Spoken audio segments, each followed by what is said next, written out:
ஸ்டாலினை டெல்லிக்கு தூக்கும் சிபிஐ துறை அதிகாரிகள். சற்று முன் கிடைக்கப்பெற்ற மிக முக்கியமான செய்தி ஒன்று வெளியாகியுள்ளது. கரூர் துயர சம்பவத்திற்கு பின்னால் உச்சநீதிமன்றம் தமிழக காவல்துறையினர் விசாரணை செய்து வந்த இந்த வழக்கை சிபிஐ துறைக்கு மாற்றியுள்ளனர். கிட்டத்தட்ட 7 நாட்கள் ஆகியுள்ளது. செந்தில் பாலாஜி மற்றும் சில முக்கியமான நபர்களிடம் சிபிஐ துறையினர் விசாரணையும் நடத்தி வருகிறார்கள்.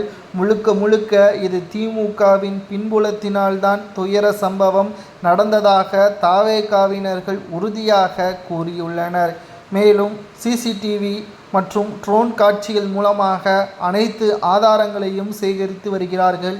இதில் செந்தில் பாலாஜி மட்டுமல்ல, தேவைப்பட்டால் ஸ்டாலினையும் கூட விசாரணைக்கு டெல்லிக்கு அழைத்து செல்லலாம் என்ற தகவலும் தற்பொழுது கிடைக்கப்பெற்றுள்ளது. சட்டசபை தேர்தல் நடைபெறுவதற்கு இன்னும் 7 மாதங்களே இருக்கக்கூடிய நிலையில் கரூர் சம்பவம் ஒட்டுமொத்தமாக தமிழக அரசியலை தலைகீழாக மாற்றும் என்றும் கூறப்படுகிறது. நீதிமன்றமும் இந்த வழக்கை 48 நாட்களில் விசாரணை செய்து முடிக்க வேண்டும்.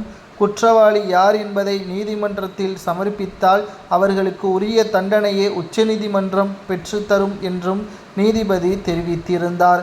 சிபிஐ துறையினருக்கு மாற்றப்பட்டு 7 நாட்கள் ஆகியுள்ள நிலையில் விசாரணை இன்னமும் தீவிரமாக மாறியுள்ளது. பல்வேறு ஆதாரங்களையும் ஆவணங்களையும் கைப்பற்றியுள்ளனர். விசாரணையும் தொடர்ச்சியாக நடைபெற்று வருகிறது.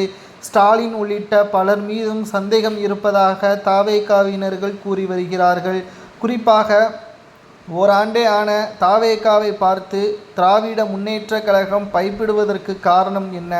4 மாவட்டங்களில் கூடிய மக்களின் ஆதரவு திமுகவிற்கு வெற்றி வாய்ப்பை மிகப்பெரிய அளவில் பாதிக்கும் என்ற காரணத்தினாலும் கரூரில் இந்த அசம்பாவிதம் நடத்தினால் 7 மாதங்களில் காவல்துறை வழக்கு பதிவு செய்தால் விஜய் அவர்களால் பிரச்சாரங்களும் மேற்கொள்ள முடியாது, வழக்கையும் எதிர்நோக்கி செல்ல முடியாது. அதற்குள்ளாக தேர்தலே முடிந்துவிடும். இதுதான் திமுகவின் திட்டம். ஆனால் எதிர்பாராத விதமாக உச்சநீதிமன்றத்திற்கு இந்த வழக்கு மாற்றப்பட்டு விசாரணையே தமிழக காவல்துறையிடம் இருந்து சிபிஐ துறைக்கு மாற்றப்பட்டு தமிழக வெற்றிக் கழகம் தேவைப்பட்டால் அதிமுகவின் தலைமையை கூட ஏற்று தேர்தலை சந்திக்கும். தற்பொழுது தமிழக வெற்றிக் கழகத்தின் நோக்கமே திமுகவின் ஆட்சியை கலைக்க வேண்டும் என்ற உறுதியில் இருப்பதாகவும் விஜய் அவர்கள் தரப்பிலிருந்து தகவல்களும் கிடைக்கப்பெற்றுள்ளது. பொறுமையாக இருந்து பார்க்கலாம். கரூர் வழக்கின் பின்னணியில் ஸ்டாலின் இருக்கிறாரா அல்லது இயற்கை